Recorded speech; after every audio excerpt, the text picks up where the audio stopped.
Hi, Luke here. I'm gonna try finishing up what I was gonna say about Eletros, and hopefully, find a way to connect this back to my main storyline. So, what I was saying about Eletros is that he was my very first hero. He was the purest hero. He's the one I took the most to write about. The thing is, he's by far not just the most powerful and purest hero, he's also the most tragic hero. In fact, I would argue he's more tragic than Badger because he has suffered so much that he didn't even deserve. He wasn't cursed, and yet he was hated. He was pure and good, but no one cared. He was betrayed by friends. He lost people he cared about. He had to suffer going through constant nightmares. I don't it's tragic, really. Eletros, he didn't deserve any of that. And the thing is, I sorry, this is Eletros I wrote as supposedly the perfect hero. He trusted God, he rarely ever questioned him. Honestly, it's kind of like a parallel to Job from the Bible, where it's like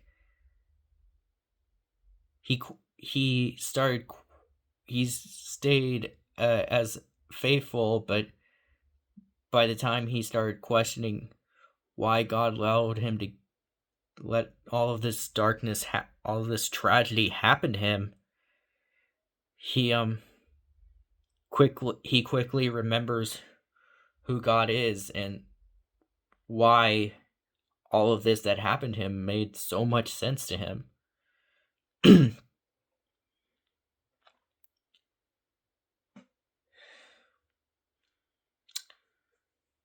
Anyway, he also has arguably some of the most arguably the most abilities, if not second best, if you argue Genesis has the most abilities. Um Eletros,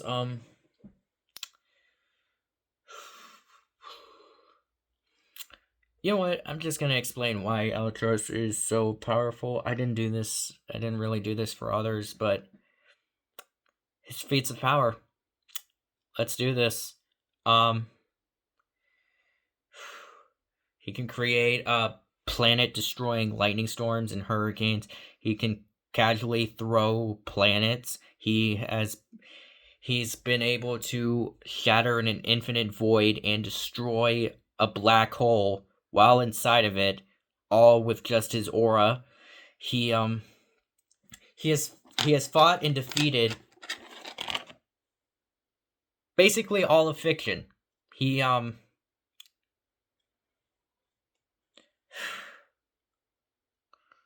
else to say?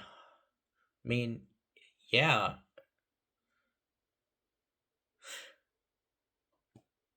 it's just insane, you know? Like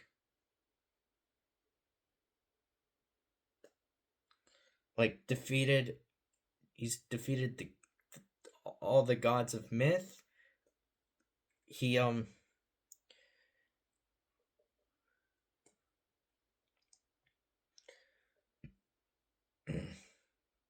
he has he has healed entire kingdoms.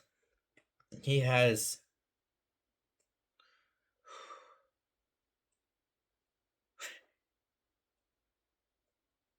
sorry, I'm trying to remember here. What else did he do that is so legendary? Oh yeah, he also, just like I said about, I think I said this about Lightning the Falcon. He has erased evil timelines, universes, realities, and his strongest known feat He has fought freaking Lucifer Morningstar to a stalemate. He has ascended to heaven as and he literally became a powerful angel respected by the archangels, by Archangel Michael, by God. That's why he was tier 2 is because the thing is about Eletros is that even before gaining all this ridiculous power, he never wanted to be powerful. He just wanted to help others, and he just saw having extra power as a way to do so. He didn't desire power. He desired peace. He desired to help people who struggle to help themselves. Like I said, he's the purest hero I've created out of all of this. Like, can you argue anyone, literally anyone, who can match Eletros? Who, by the way, isn't God, because, that makes a lot of sense, but there is the...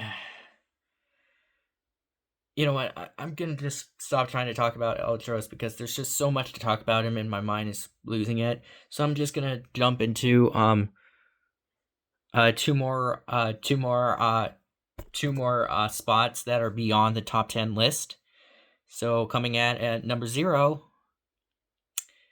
is Archangel Michael and Lucifer Morningstar, and I think I mentioned this in my hierarchy video, but that explains why they would both be tier 2 is because they are outside of God himself and Jesus Christ. They are the angels with the highest power and authority in heaven. Like Archangel Michael, he leads the angel army, and Lucifer Morningstar, he was known as the most beautiful, one of the closest to gods. Some versions say that Lucifer was God's favorite angel, but I honestly don't think God had favorites, because I just don't think that's the kind of being that God is. He loves everyone equally. But what I'm saying is that Lucifer, no one knew what kind of angel he was. Some say he was an archangel. Scriptures say he was a cherubim. People argue he was a seraphim because of how close he was to God. No one really knows. That's why Michael and Lucifer are above Eletros, is because Eletros understands that they and the next spot are just beyond him. Like, you know how I said Eletros fought Lucifer to a standstill? Well, the thing is,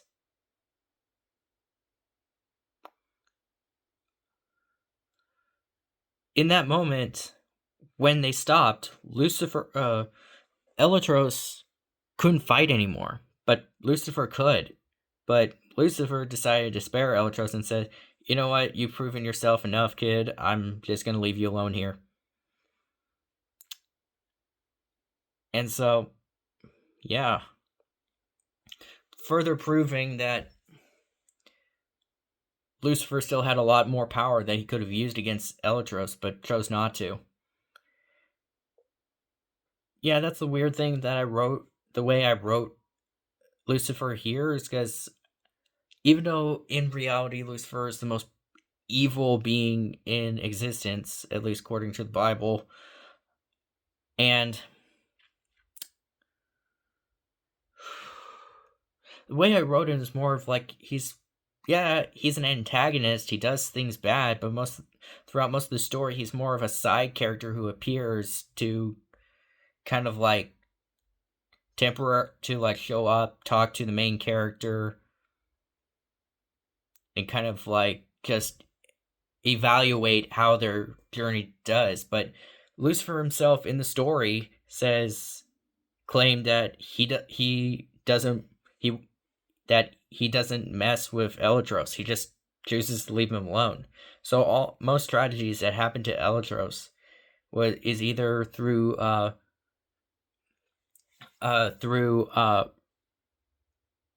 nature or because of the 7 deadly sins, specifically pride. So yeah. So I'm just gonna go to the ultimate spot above everything.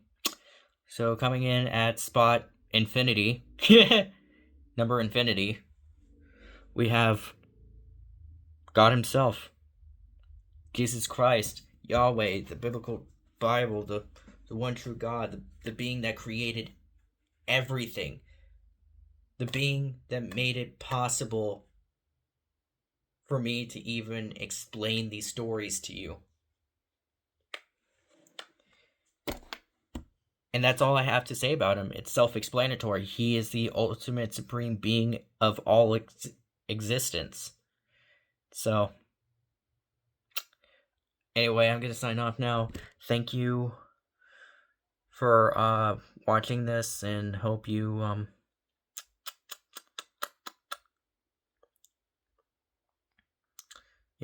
hope you I'm sorry, I can't say anymore. I'm just going to sign off now. Thanks for watching.